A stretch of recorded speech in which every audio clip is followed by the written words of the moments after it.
Sebuah film tahun 2006 berjudul The Illusionist menceritakan tentang kisah seorang pria yang jatuh cinta kepada seorang gadis bangsawan. Namun cinta mereka terpaksa kandas karena terhalang oleh kasta dan status sosial yang berbeda. Hingga akhirnya 15 tahun berlalu, si pria pun telah menjadi pesulap merah. Maksudnya pesulap terkenal yang memiliki kemampuan membangkitkan orang mati. Lalu konflik pun mulai bermunculan setelah ia bertemu kembali dengan sang pujaan hati. Dan kematian demi kematian pun tak bisa dihindarkan. Lalu seperti apa keseruan film ini? Langsung aja kita masuk ke filmnya.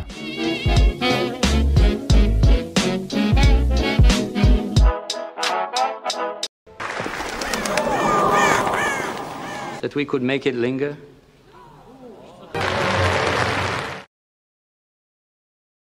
Berlatar pada abad ke-18 di Wina, Austria, terdapat seorang pesulap terkenal bernama Edward Abramovich yang dikenal dengan sebutan Eisenheim. Saat itu ia sedang menunjukkan keahliannya, yaitu sebuah trik untuk memanggil arwah.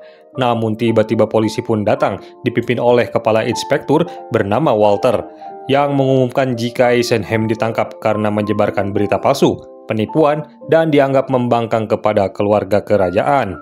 Sedangkan para penonton yang tidak terima pun mencoba melawan para polisi agar Eisen dibebaskan, dan inilah The Illusionist. Tell us something. We must do something. On charges of disturbing public order, I hereby arrest Edward Abramovich. Arresting Eisenheim. Adegan kemudian flashback ke 15 tahun yang lalu, yang mana Edward kecil adalah anak dari seorang pembuat furniture, dan suatu ketika ia bertemu dengan bapak-bapak pesulap yang menunjukkan sebuah trik kepadanya, seperti memunculkan kodok, menerbangkan benda, dan tiba-tiba ia juga menghilang secara misterius. Dan semenjak itulah Edward mulai mempelajari trik-trik dan menyukai dunia sulap. Bahkan warga sekitar pun mulai memperhatikan kemampuannya. Sampai suatu ketika ia bertemu dengan seorang gadis dari keluarga bangsawan bernama Sophie, dan akhirnya mereka pun berteman. Akan tetapi Sophie dilarang bergaul dengan Edward oleh keluarganya karena Edward hanya pemuda dari keluarga biasa. Namun Sophie masih sering mengunjungi Edward dan bertemu secara diam-diam di sebuah tempat yang hanya diketahui oleh mereka.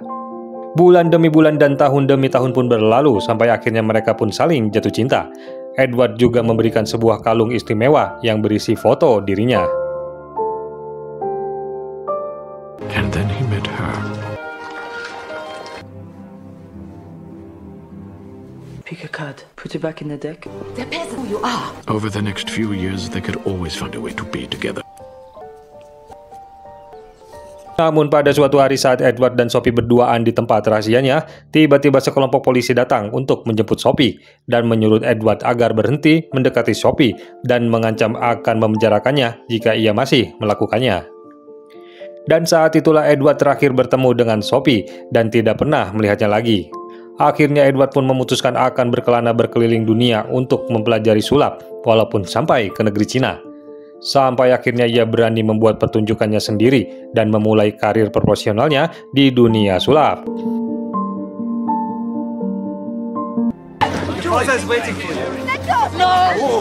Well, next time we'll arrest you and your family. We do know that he traveled the world to perform his magic in public. And then, almost 15 years later, Lalu 15 tahun kemudian atau saat ini, Edward yang sudah terkenal dan memiliki nama panggung bernama Eisenheim ini pun kembali ke Wina dan membuat pertunjukan besar yang dibantu oleh asistennya yang bernama Joseph. Suasana teater saat itu sangat ramai dan Inspektur Walter pun terlihat ikut menonton. Eisen mempertunjukkan penampilannya yang membuat takjub para penonton, seperti merubah sarung tangan menjadi burung, melawan gravitasi, dan menanam biji jeruk hingga pohon jeruk tersebut tumbuh dengan sangat cepat. Juga menghilangkan sapu tangan milik penonton yang ternyata dibawa terbang oleh kupu-kupu. That we could make it linger.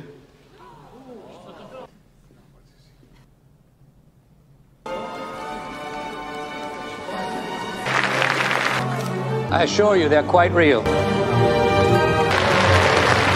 Nama Eisen pun semakin berkibar dan terkenal di seluruh Wina. Begitupun dengan surat kabar yang memberitakan kehebatannya, hingga masyarakat pun berbondong-bondong untuk menyaksikan setiap pertunjukannya. Lalu pada persiapan pertunjukan berikutnya, Walter dan para anggotanya pun datang menemui Eisen untuk menetralisir teater karena rupanya putra mahkota kerajaan akan datang untuk menyaksikan pertunjukannya malam ini. Sebagai anggota kepolisian, Walter meminta Eisen untuk membocorkan sedikit trik sulapnya karena Walter sangat tertarik dengan trik pohon jeruk tersebut dan meminta Eisen untuk mengajarinya sebuah trik sulap. The Crown Prince. Yes, so obviously we have to inspect. You will be honored to know that the Crown attend your performance tonight. Perhaps you give me a tip. Yes, all right. Put your hands in front of you. It's in your left. Please take it, with my compliments. Well, thank you. The blood drains from it. It will be paler every time. Singkat cerita, pertunjukan pun akhirnya dimulai dan putra mahkota Leopold terlihat sudah berada di kursi utama. Setelah menunjukkan beberapa keahliannya, Eisen pun membicarakan tentang roh dan kematian, dan dia akan menunjukkan sesuatu yang belum pernah diperlihatkan dan meminta sukarelawan dari penonton untuk membantunya. Tanpa diduga, putra mahkota Leopold mengangkat tangan dan menawarkan diri. Namun brengkesnya ia malah menyuruh calon istrinya yang maju ke depan. Dan ternyata wanita itu adalah Sophie. Tentu saja hal ini membuat Eisen terkejut karena wanita yang dulu dicintainya ada di depan matanya. Sophie lalu dipakaikan sebuah jubah kemudian diminta menghadap ke sebuah cermin. Pantulan cermin yang awalnya terlihat normal, namun tiba-tiba pantulan cermin tersebut tidak mengikutinya. Dan ada seseorang di belakangnya yang seperti algojo yang kemudian mengeksekusi Sophie yang ada di cermin hingga tewas. Lalu muncul seperti asap putih yang melayang yang menunjukkan jika itu adalah sebuah roh atau jiwa. Sedangkan Sophie yang asli hanya bisa menyaksikan dengan penuh kekaguman. Now bow to yourself.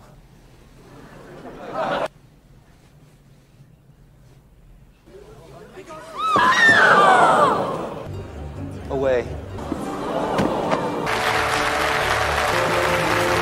Lalu pertunjukan pun ditutup dengan sorak-sorai dari para penonton.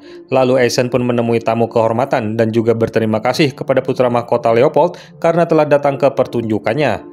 Leopold pun lalu memuji kemampuan Eisen namun juga menyindir pertunjukan tersebut dan menganggap pertunjukan tadi hanya sebuah tipuan yang tak lebih dari sebuah trik belaka. Bahkan Leopold pun menantang Eisenheim untuk tampil di istana kerajaan. I think I understand it all except your assistants are behind the mirror somewhere, obviously. Mine's next time. Then I'll prepare something special. Setelah itu Eisen pun selalu teringat kepada Sophie, apalagi Joseph mengatakan jika Sophie akan segera menikah dengan Leopold.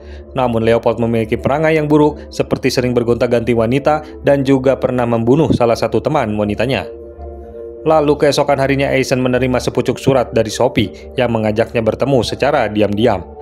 Lalu sebuah kereta kuda pun membawa mereka, dan Sophie pun mengatakan sangat senang bisa bertemu lagi dengan Eisen karena ia benar-benar merindukannya. Lalu setelah Eisen turun dari kereta, Sophie kemudian memegangi kalung buatan Eisen, yang artinya Sophie tidak pernah benar-benar melupakannya. I often wish that I would see you again. And now you have. You're lucky, you know, to have broken free as you did. Di sisi lain, rupanya Walter mengetahui pertemuan rahasia tersebut, yang kemudian Walter pun memerintahkan anak buahnya untuk membawa Eisen menemuinya yang saat itu sedang makan siang. Tanpa basa-basi, Walter pun langsung bertanya apa hubungan dirinya dengan Sophie, karena Sophie adalah calon istri putra mahkota yang tidak semua orang bisa menemuinya. Lalu Eisen pun menjawab dengan tenang jika Sophie adalah teman di masa kecilnya dan dulu mereka sering bermain bersama. Kemudian Walter pun mengatakan sebaiknya Eisen berhati-hati dan sebaiknya tidak bermain-main dengan keluarga kerajaan. Childhood friends. He made the furniture for her family's house. Well, they say you're very close to him, so I'm sure you'll be fine. I hear you're the chief of police very soon. Party secretary. Don't fool yourself that you can play in their game. It's not worth it. Lalu pada malam harinya Eisen pun menghadiri undangan Leopold untuk tampil di istananya, yang juga dihadiri oleh para pejabat. Eisen pun diminta untuk menampilkan pertunjukan sulapnya, namun saat memberikan sambutan, Leopold malah meremehkan kemampuan sulap Eisen dan mengatakan ia pasti bisa mendebak trik yang digunakan, dan juga mengatakan Eisen adalah seorang penipu. Lalu pada pertunjukan pertamanya Eisen melukis pada sebuah kanvas dengan tanpa menyentuh kanvas tersebut, dan tiba-tiba muncul sebuah lukisan Kaisar Austria yang merupakan ayah Leopold. Lalu Leopold pun maju dan mencoba membongkar trik tersebut dan mengatakan mungkin saja Eisen menyemprotkan sebuah cairan dari balik jasnya. Ia lalu mengeceknya namun tidak menemukan apa-apa. Karena tidak puas, Leopold pun menantang Eisen untuk melakukan sulap tanpa peralatannya sama sekali. Lalu Eisen pun menerima tantangan itu, kemudian meminjam pedang milik Leopold dan menceritakan sebuah kisah tentang pedang Excalibur milik raja yang menancap pada sebuah batu dan tidak ada yang bisa mengambilnya selain dari pemilik pedang itu sendiri. Lalu dengan ajaibnya Eisen pun membuat pedang itu berdiri dengan sendirinya dan mempersilahkan para pejabat satu persatu untuk mencabutnya, namun tidak ada seorang pun yang mampu. Bahkan Leopold sendiri kesulitan ketika akan mencabut pedang miliknya itu, hingga ia ditertawakan oleh para pejabat. Leopold yang merasa marah itu pun melirik ke arah Eisen, yang kemudian Eisen pun mencabut triknya dan Leopold berhasil mencabut pedangnya. And there it stayed. Pulled the sword from the stone.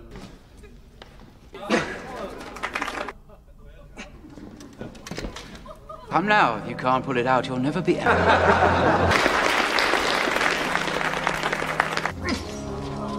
The sword to its rightful owner. Karena merasa dipermalukan, Leopold lalu menyuruh Walter untuk menyingkirkan Eisen bagaimanapun caranya. Dan pada malam harinya Sophie pun datang menemui Eisen dan menyampaikan jika Eisen akan disingkirkan oleh Leopold karena dirinya telah mempermalukan sang pangeran dengan trik sulapnya. Akan tetapi Eisen mengatakan Sophie tidak perlu peduli dengan dirinya karena ia bukanlah siapa-siapa.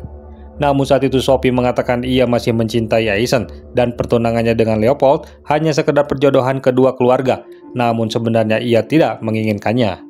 Lalu keesokan harinya Eisen dan Joseph pun membereskan teater dan mengemasi semua barang-barangnya. Bahkan ia pun mengambil semua tabungannya dari bank dan memasukkan sebuah botol ke dalam koper. Lalu diam-diam koper itu diberikan kepada Sophie yang menunggu di kereta kuda. Namun sayangnya lagi-lagi anak buah Walter melihat dan melaporkannya kepada Walter tentang kejadian tersebut. Lalu beberapa hari kemudian Walter tak sengaja melihat Eisen di stasiun kereta bersama seorang pria tua. Ia lalu menguping pembicaraan Eisen yang mengatakan jika terjadi sesuatu kepada dirinya maka mereka harus segera pergi dan menemui Sophie di suatu tempat.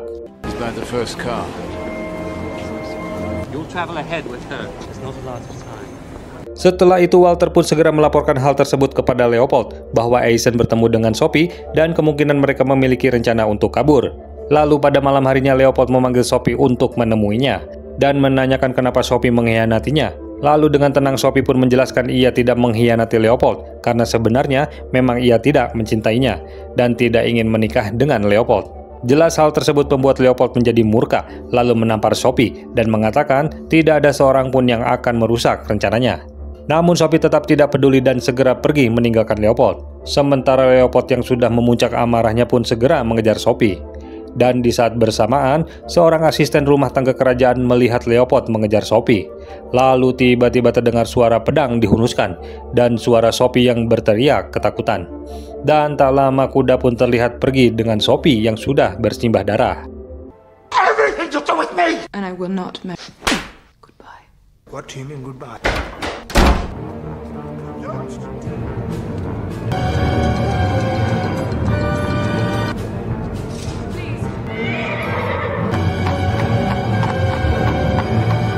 Lalu pada keesokan harinya kuda yang dinaiki Sophie kembali sendiri ke rumahnya dan pengawal yang bekerja di rumah Sophie pun terkejut melihat kuda itu telah bersimbah darah.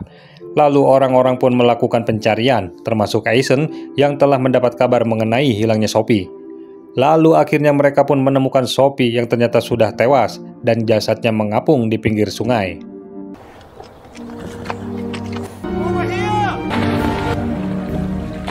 Setelah diperiksa, dokter pun memastikan jika Sophie tewas karena tusukan benda tajam di lehernya, seperti pisau atau pedang. Lantas Walter pun memeriksa mayat Sophie dan memastikan jika Sophie memang benar-benar mati.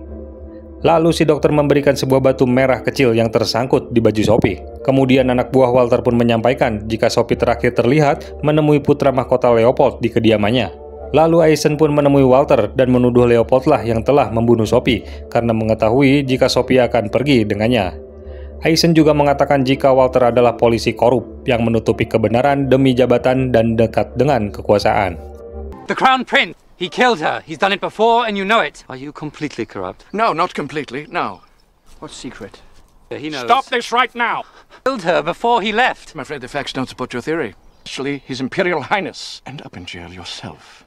Setelah itu Walter pun langsung menuju ke lokasi terakhir Sophie terlihat. Dan bersamaan dengan itu, Leopold pun baru tiba di sana dan langsung memerintahkan Walter untuk menangkap pelakunya. Lalu beberapa minggu kemudian Aizen mendapat kabar jika polisi sudah menangkap pelakunya. Namun Aizen menganggap itu hanya akal-akalan polisi saja karena Aizen mengetahui bahwa Leopoldlah pelaku yang sebenarnya. Beberapa waktu kemudian Aizen pun membeli sebuah teater bekas untuk kembali membuat pertunjukan sulapnya dengan kru baru yang berasal dari Cina. Lalu pertunjukan pun dimulai. Teater pun kembali ramai dan Walter pun ikut menontonnya. Malam itu Aizen memperlihatkan pertunjukan yang belum pernah ia lakukan, yaitu mengundang dan menunjukkan roh orang yang sudah mati, dan roh itu pun bisa berkomunikasi dengan penonton. What can you tell us about the other side? You must know things. How have you come to be here tonight? I don't know. My name is Franco. I come from Rome. Semua orang kagum dengan kemampuan Aizen, dan kabar ini pun tersebar dengan sangat cepat. Bahkan para pemuka agama pun berterima kasih kepada Aizen karena telah menunjukkan roh orang yang telah mati sebagai bukti adanya kehidupan setelah kematian. Dan semakin banyak orang yang mengidolakan Aizen dan menganggapnya memiliki kekuatan supranatural. Lalu pertunjukan seperti itu pun berkali-kali dipertontonkan oleh Aizen. Bahkan penonton pun dipersilakan untuk menyentuh roh itu yang pastinya tidak bisa disentuh. Sementara itu Leopold yang mendengar kabar pertunjukan Aizen itu pun menjadi semakin gelisah dan menyuruh Walter untuk menyelidiki dan mencari cara untuk menangkap Aizen. Lantas Walter pun memulai mencari tahu dan menemukan sebuah alat yang hampir mendekati, namun tetap saja tidak seperti yang dilakukan oleh Aizen. Put him on trial for fraud. That's how the trick is done and then arrest him. Yes, I see. Not bad, not bad. But you can see how it could work. Lalu pada pertunjukan berikutnya Aizen pun melakukan pertunjukan yang lebih mengerikan dari sebelumnya, di mana roh bocah yang ditunjukkan oleh Aizen ini bisa berjalan di antara tempat duduk penonton, namun tetap tidak ada seorang pun yang bisa menyentuhnya.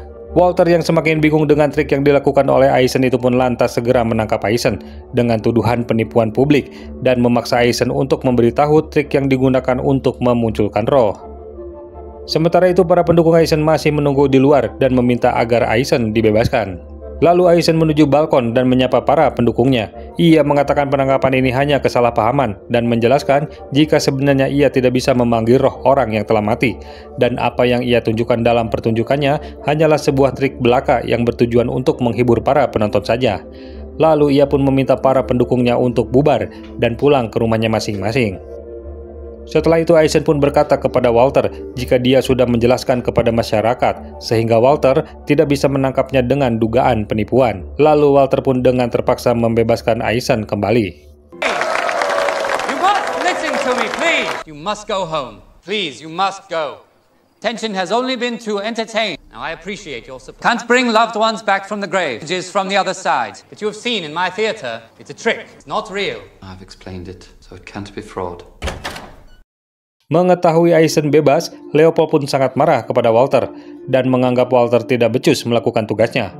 Leopold pun mengingatkan Walter harus melaksanakan semua perintah dan benar-benar setia kepada dirinya jika Walter ingin menjadi kepala polisi saat nanti Leopold berkuasa.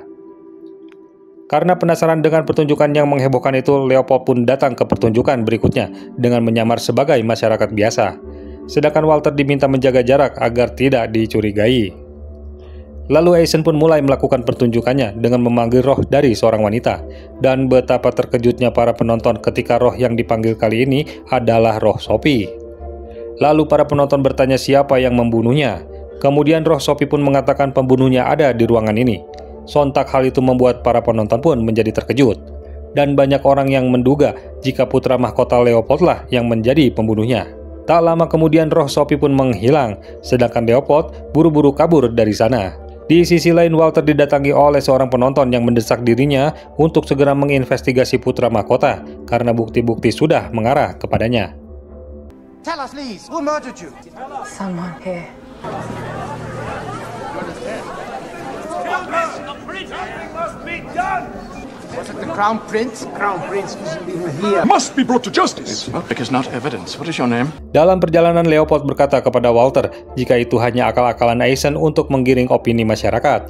Maka dari itu Walter harus segera menangkap Aizen pada pertunjukan berikutnya. Keesokan paginya Walter datang menemui Aizen. Ia lantas menceramahi Aizen jika pertunjukan semalam sangat tidak berguna. Aizen pun dilarang melakukan pertunjukan memanggil roh lagi. Walter juga mengancam Aizen agar jangan berani-beraninya mencari masalah dengan keluarga kerajaan. Lantas Aizen menjawab pertunjukannya semalam hanya biasa-biasa saja, dan ia menjamin Walter pasti akan menyukai pertunjukan yang berikutnya. Then why bring her back? To be with her. You're a very special person.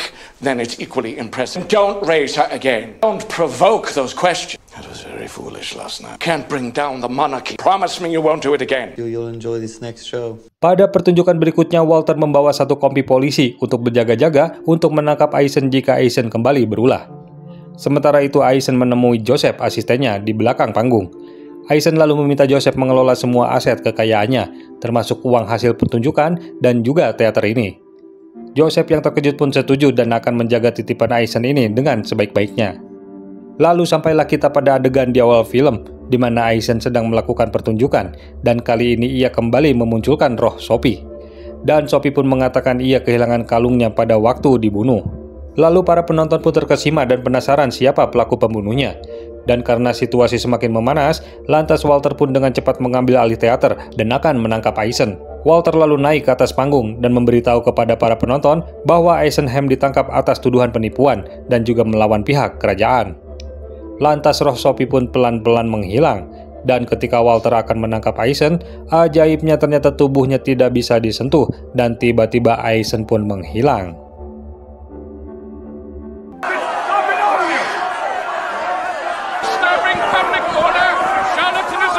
I hereby arrest Edward Abramovich.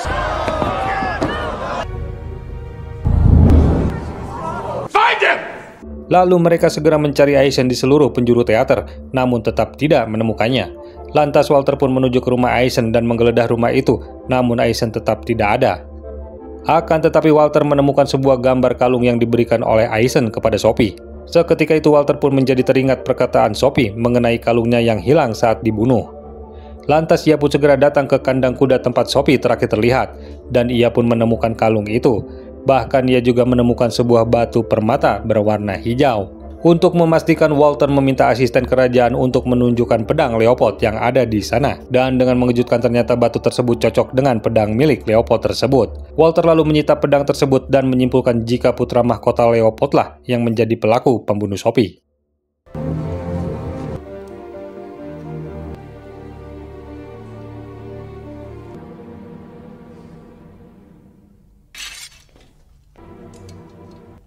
Walter lalu melaporkan temuannya tersebut kepada Dewan Pengawas Kerajaan dan mengirim pedang itu ke laboratorium forensik kerajaan untuk diselidiki lebih lanjut.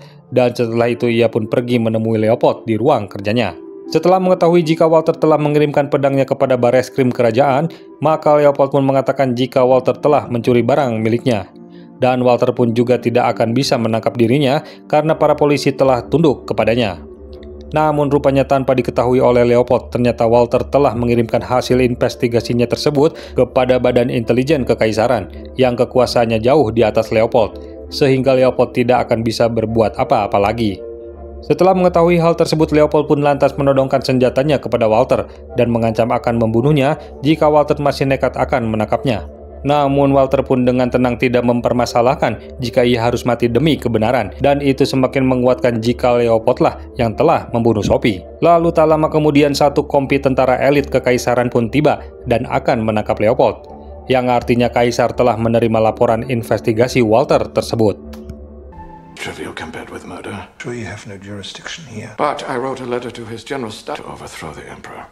You need to wire your driver and have the sword returned. They must have received my letter.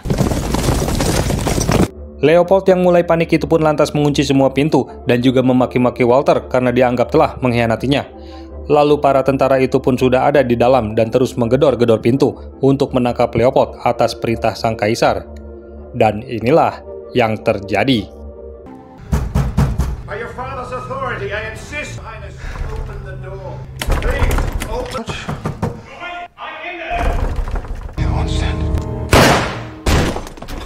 Lalu beberapa hari setelah kematian Leopold, Walter pun diperiksa oleh Badan Intelijen Kerajaan dan diberhentikan karena dianggap sebagai kaki tangan Leopold.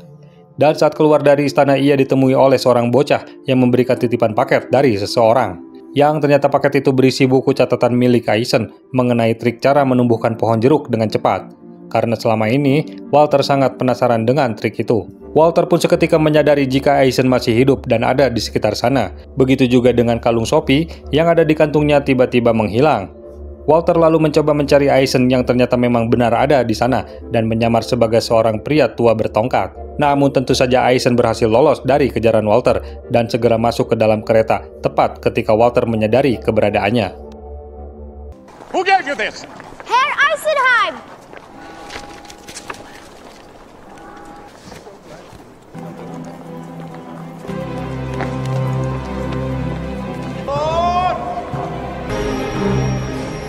Lalu seketika Walter pun teringat beberapa kejadian dan mencoba menyatukan setiap potongan kejadian tersebut. Dan terkuaklah sebuah fakta di mana banyak kejanggalan terjadi. Dimulai dari seorang mbah-mbah teman dekat Aizen yang ternyata menyamar sebagai seorang dokter kerajaan. Lalu saat insiden malam itu, sebenarnya Sophie memasukkan sesuatu ke botol minuman yang membuat Leopold mabuk berat hingga tak sadarkan diri. Dan membuat Leopold lupa dengan apa yang terjadi malam itu. Padahal sebenarnya saat di kandang kuda, Leopold lah yang pingsan. Sedangkan Sophie menumpahkan darah di pedang Leopold dan juga mengambil batu permatanya dan juga menjatuhkan kalung miliknya di atas tumpukan jerami untuk menciptakan kesan jika Leopold lah pelaku pembunuh dirinya. Lalu dengan cairan milik Aizen, Sophie dibuat mati suri untuk menghentikan detak jantungnya sementara, yang kemudian dihidupkan kembali setelah dibawa oleh dokter kerajaan yang juga teman Aizen. Yang artinya Sophie masih hidup dan mereka telah merencanakan hal ini dengan sangat matang sebagai sebuah trik untuk menjatuhkan Leopold karena kesewenang-wenangannya. Lantas Walter pun hanya bisa terbelalak mengetahui fakta-fakta tersebut, sekaligus kagum pada keahlian Aizen dalam melakukan trik tersebut. Namun ia juga merasa bangga karena pada akhirnya ia bisa mengungkap fakta dan mengungkap trik yang dilakukan oleh Aizen sang ilusionis, yang juga secara tak langsung mengubah Walter menjadi polisi yang jujur melalui trik sulapnya, sekaligus juga menghukum pemimpin yang zolim dan otoriter seperti Leopold. Chief Inspector, there's one thing you should know. So what does it mean to die? Trick.